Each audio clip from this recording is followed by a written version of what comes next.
Well, 1st of August it is, wherever you're watching from East Africa and around the world. This is Citizen News at 1. I'm Johnson Mwakazi. Good news indeed. 2 Kenyans freed by Al-Shabaab militants from Somalia have now been reunited with their families. The families met the 2 government officials early today at the Ministry of Interior and Coordination of Government at Harambee House for the first time since their release on Monday.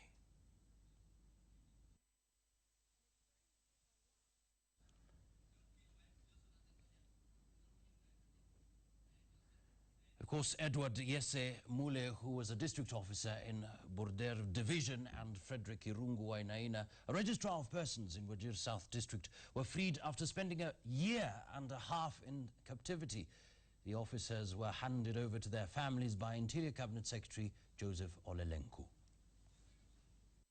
Kenyans and people on the other side to make this retrieval possible, and also the support of our other government machinery. I want to say that the government will continue to support the families, to support our officers as they go through recovery phase. We will avail counseling services and other support services that their families and our officers will need. We will allow them sufficient time to rest until they are fully recovered. And we want to reiterate that their jobs are safe, and that when they are ready to resume duty, we will post them to the stations of their choice. Reunited at last, indeed. All the best. Now, President Uhuru Kenyatta today held another round of talks with retired President Daniel Arap Moi at State House, Nairobi.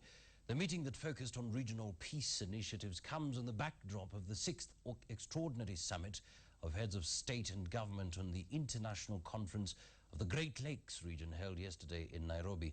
Kenyatta's meeting with the former president will again generate interest, this being the 3rd time the two are meeting since his victory in the March 4th polls. The two met early last month on July 6th at Moi's Kabrak residence in Nakuru, and an earlier meeting was held immediately after the March 4th general election at Moi's Cabernet Gardens in Nairobi.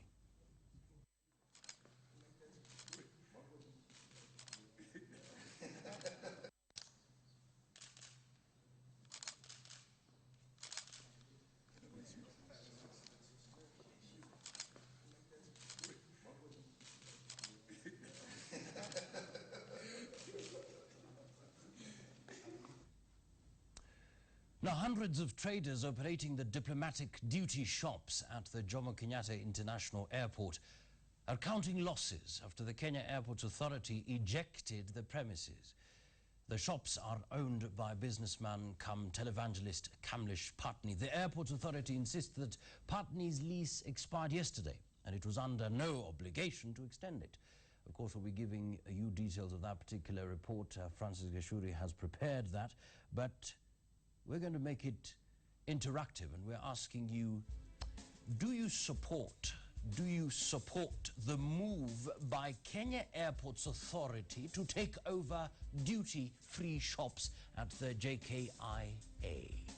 That's a big question. Do you support the move by Kenya Airports Authority to take over duty-free shops at the JKIA? Send your comments, of course, to 22422. That's 22422. Include your name and location, very important, and a reason as to why you think so. Remember, the question is, do you support the move by Kenya Airports Authority to take over duty-free shops at the JKIA? The very shops were owned by businessman come televangelist Kamlesh Patni.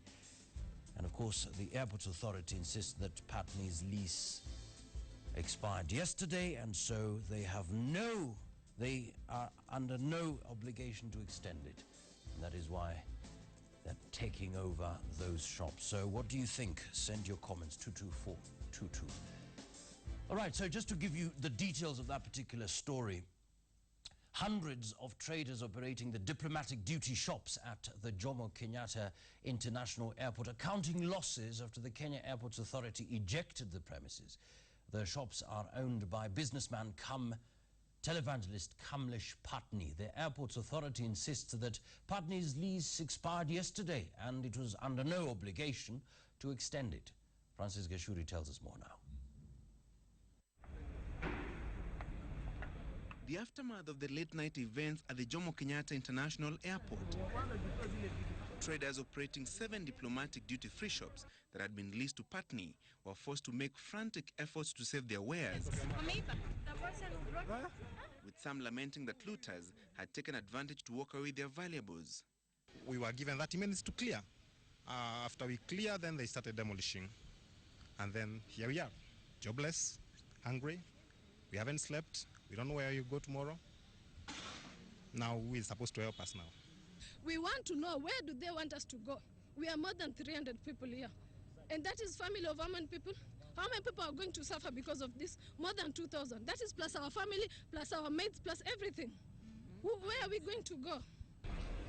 The Kenya Airports Authority management insists that Patni's lease to operate the 7 diplomatic duty-free shops expired yesterday and was under no obligation to extend it. The lease had been renewed in 2007 for a period of 6.5 years.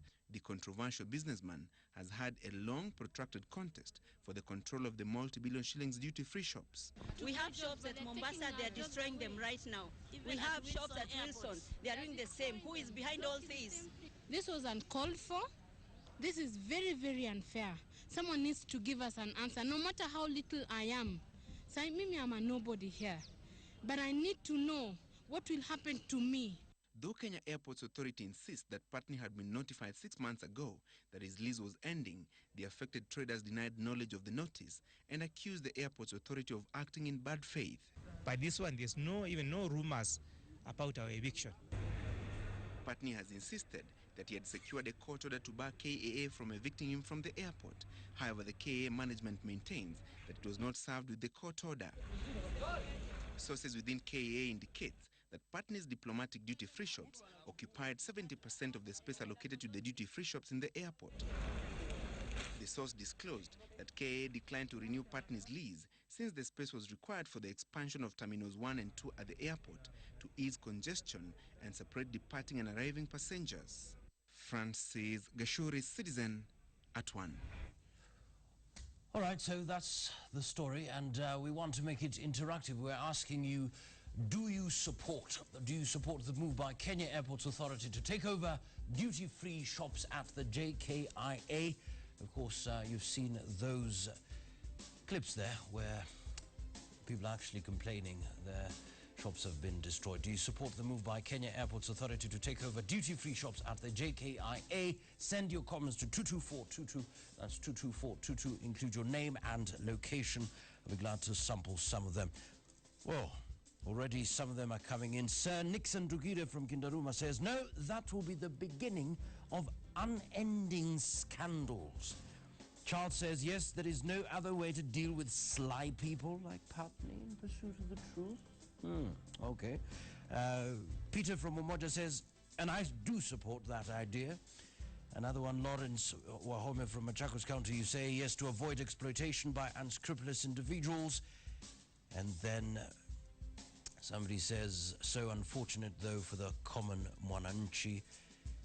And Nyakundi from Kisumu says, yes, I support. Okay. So keep those comments coming and we'll be sampling some of them. In the meantime, let's look at other stories. The Supreme Court hearing on an advisory opinion sought by the Senate on the legality of the Division of Revenue Act has now been rescheduled for hearing on 20th of this month. The matter had been set for hearing on 8th of August, but the date was found inappropriate since it falls within the holy month of Ramadan. Earlier in the same court, LSK Chairman Eric Mutua appeared before the judges to explain why he made remarks through a local daily newspaper during the presidential petition case that were viewed to undermine the authority of the court. The court had to adjourn to consider a preliminary objection placed by the LSK counsel Tom Ojienda, seeking to know whether it was proper for the court to proceed with the case after the subject matter, which is the presidential election petition, had been concluded. Chief Justice William Mutunga, of course, clarified that the LSK chair is not facing a contempt of court case. If it comes to the conclusion that we are not properly before you for us to start any activity. All right, so let's take a short break. We'll be right back in a couple of minutes, 2 or so. Don't go away.